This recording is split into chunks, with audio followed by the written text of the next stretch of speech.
All right, what's going on, guys? Today I have a little bit of a different project. For the first time on any vehicle, I'm installing a dash cam. I was involved in an accident about a year ago in Texas. A lady pulled out in front of me. It was totally her fault, but when we started talking to the police, her story wasn't quite the same as mine. So I thought, if I had a dash cam, I would have evidence and then this would be over. Of course, it didn't actually matter in the end because she didn't have insurance anyway, so it was kind of a moot point there. But it did get me to thinking about looking at dash cams. At the time, most dash cams had to have a power wire or they set on your dash and looked kind of like a GoPro, which I just didn't like that look. So I kind of just stopped looking, didn't think about it much anymore. Fast forward, about a month ago, a company called Fitcamx reached out to me, asked me if I'd be interested in trying one of their dash cams. I said I would be if it is plug and play, if it looks like it came from the factory that way, and it was easy to work. Basically, I didn't want to have to download apps and store videos in the cloud or anything like that. I just wanted like an SD card to store my videos and kind of a set it and forget it thing. They said that was exactly what their product was, so I told them to send it on and I'd be happy to try it out. So today we're going to install that. I'm going to unbox it. We're going to do some installation. We're going to do some footage review, things like that, and just kind of let you know what I think about it. Okay, came in nice packaging, very tight box. It was very taped up. So this is the Fitcamx dash cam. This is the 4K model. They have a couple of different models. I just asked them to send me the one that is facing towards the road. They have some that face inside the car as well. Wasn't really interested in that. I don't really want this to record me while I'm going down the road. That's personal preference. Let's see what's inside here. Alright, so packaging is really nice. This reminds me kind of Apple products. So it has a box for what's labeled accessories here, and then for the actual dash cam itself. Inside is a user manual. That's pretty cool. It's got a code to do the video for installation. I don't like to read the manual, so let's just open the box and see what we've got. Okay, so there's the dash cam. It looks like it's going to just slide over kind of what I have there already, and then this will actually point out. There's a slot for an SD card there, and it actually comes with a 64 gigabyte micro SD card, which is good because a lot of people would probably just leave that empty, and then you have to buy the card itself. So this appears to be some sort of power cord here.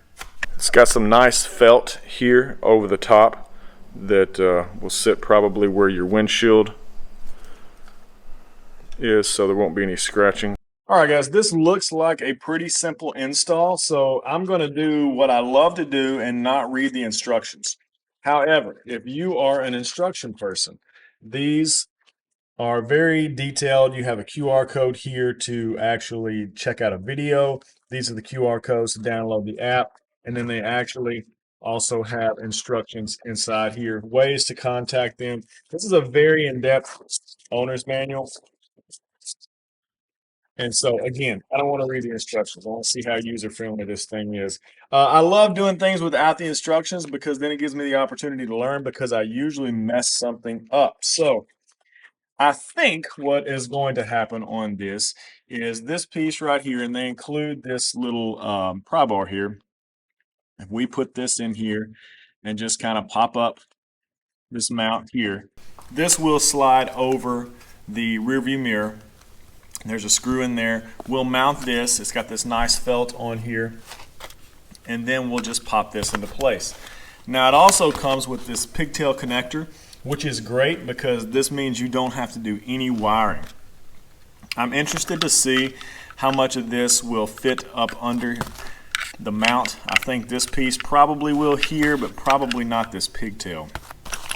It actually comes with a screw and a wrench here to do everything that you need to do. So there's a screw already in my truck.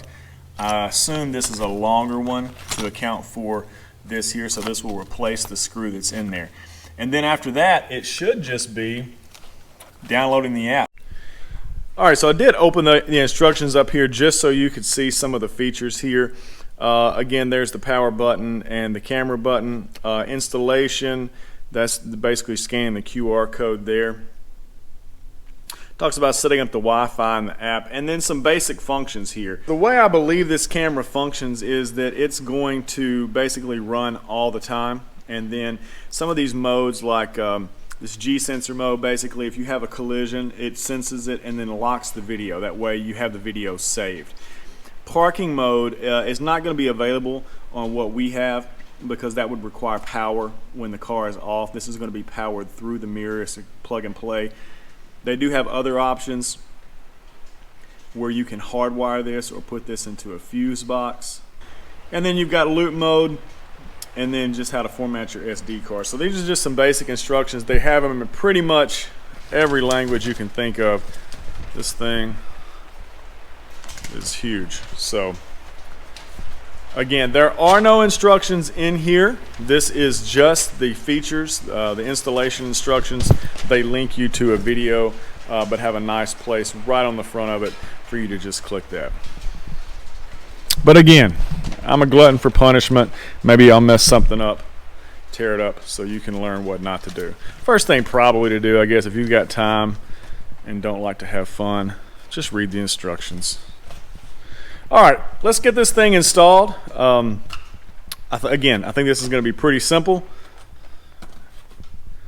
So we'll get it put in. So here's what it looks like right now. Let's get up here.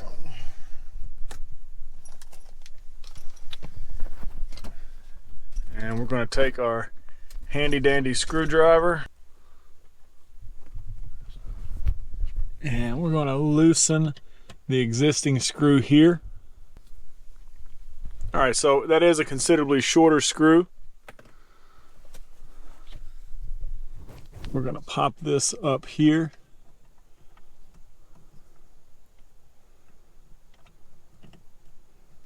Kind of just put that there. And honestly, that just kind of sticks there because it's a little bit of a grip. There's a little bit of a grip right there. We're going to take our longer screw. All right, it comes with 2 washers. I don't really see the need for 2. We'll go ahead and put 1 on here.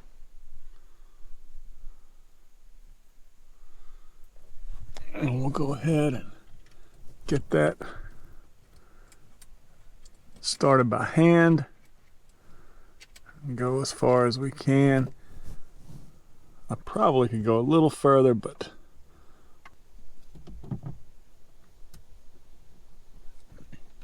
all right, there. Now my mirror is not moving, so that's kind of how you know when you've got it tight enough. Your mirror will move if it's not tight enough. So no play in the mirror. So I think we're good there. We've got our wiring harness, and so we're just going to unplug this from the back here. There's a little button that you push, just slides out like that. And the harness plugs into here. And then this piece goes back to where your OEM harness was. Got a nice solid little sound there. And then this is going to be the power wire that powers your camera. So we'll go ahead and take this, and there we go. And so now all we have to do, the mount is already in place, power is hooked up. So let's just go ahead and mount it and see how this is going to work.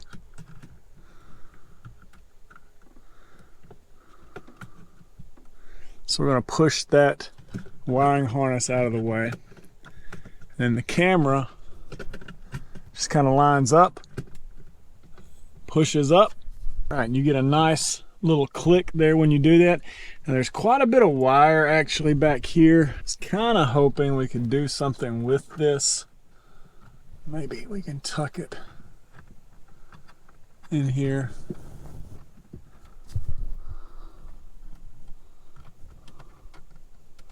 A little bit, just to kind of get it out of the way. All right, guys, so I've got all of the wires tucked back in there. And one of the things I really like about this camera is the OEM look. Honestly, it actually looks better than it did before. On this side, you do see some wires still, but they're kind of tucked back in there pretty good. You can only see them from the passenger side. The driver's side looks very sleek. There is a power button here and a button to take a camera shot. You don't have to turn the power button on. It just powers up when the truck turns on. So let's check out the app.